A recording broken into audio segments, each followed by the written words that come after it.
Hello everyone, welcome to Yellow Pages Nursing. In today's video, we will be discussing about potassium chloride infusion calculation. One small mistake in potassium calculation can stop a heart. Let me show you how to calculate it safely.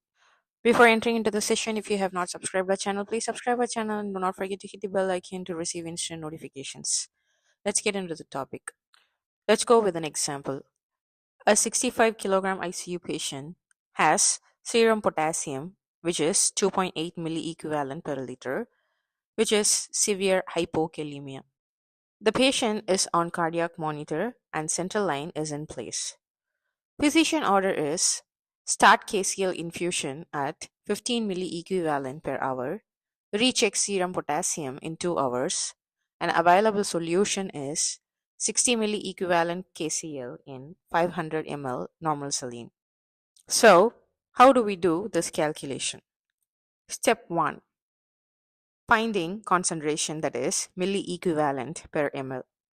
The formula will be concentration milliequivalent per ml is equal to total volume in ml divided by total milliequivalent in IV bag.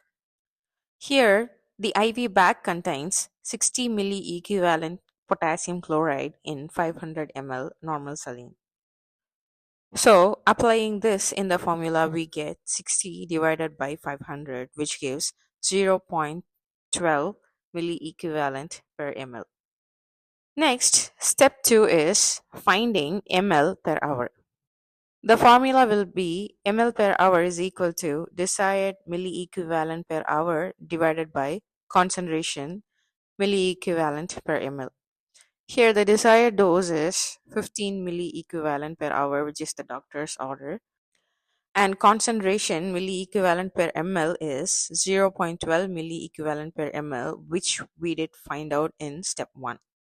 Applying this in the formula, we get 15 divided by 0.12, which gives 125 ml per hour, and hence we set infusion pump at a rate of 125 ml per hour.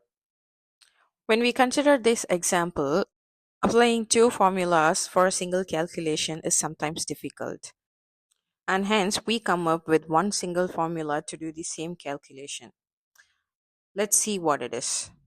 If we look into the physician order carefully, it says start KCL infusion at 15 milliequivalent per hour. When we use syringe pump or infusion pump, it is not possible to set milliequivalent per hour, and we set only ml per hour.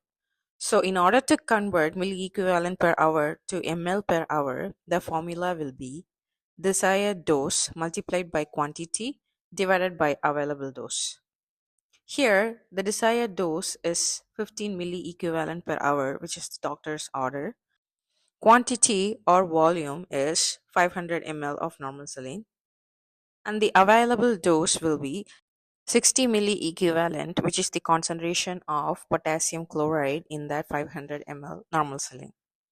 So applying all in the formula, we get 15 multiplied by 500 divided by 60, which gives 125 ml per hour.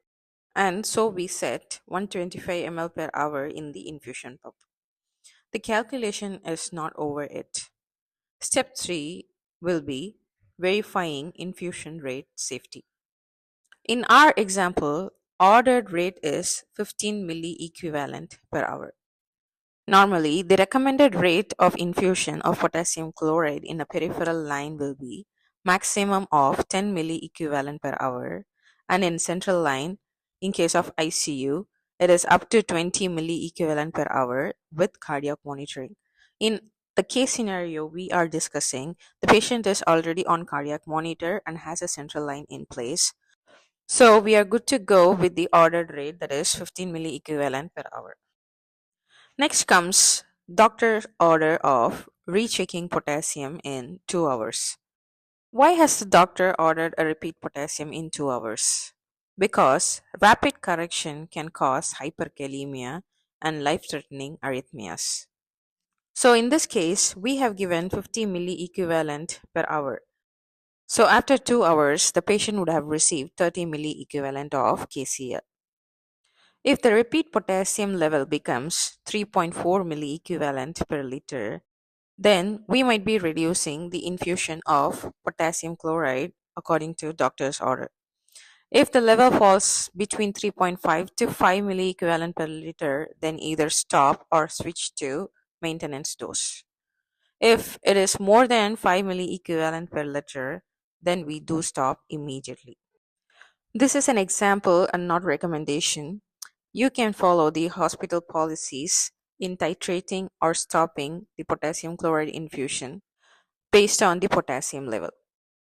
Some of the nursing priorities while infusing potassium chloride includes monitoring for signs of hyperkalemia such as peaked T waves, muscle weakness, bradycardia, arrhythmias. Last but not least, never give IV potassium as IV push. Here comes the question for your practice. A 72 kilogram ICU patient has serum potassium 2.5 milliequivalent per liter, which is severe hypokalemia. He is on cardiac monitor and the central line is in place. Physician order is start KCL infusion at 20 milliequivalent per hour. Recheck serum potassium in 2 hours. The available solution is 60 milliequivalent KCL in 500 ml normal saline. You can do the calculation and mention the answers in the comment box. So here we go with KCL infusion calculation. If you find this video useful, please like it, share it, and subscribe it. And do not forget to hit the bell icon to receive instant notifications.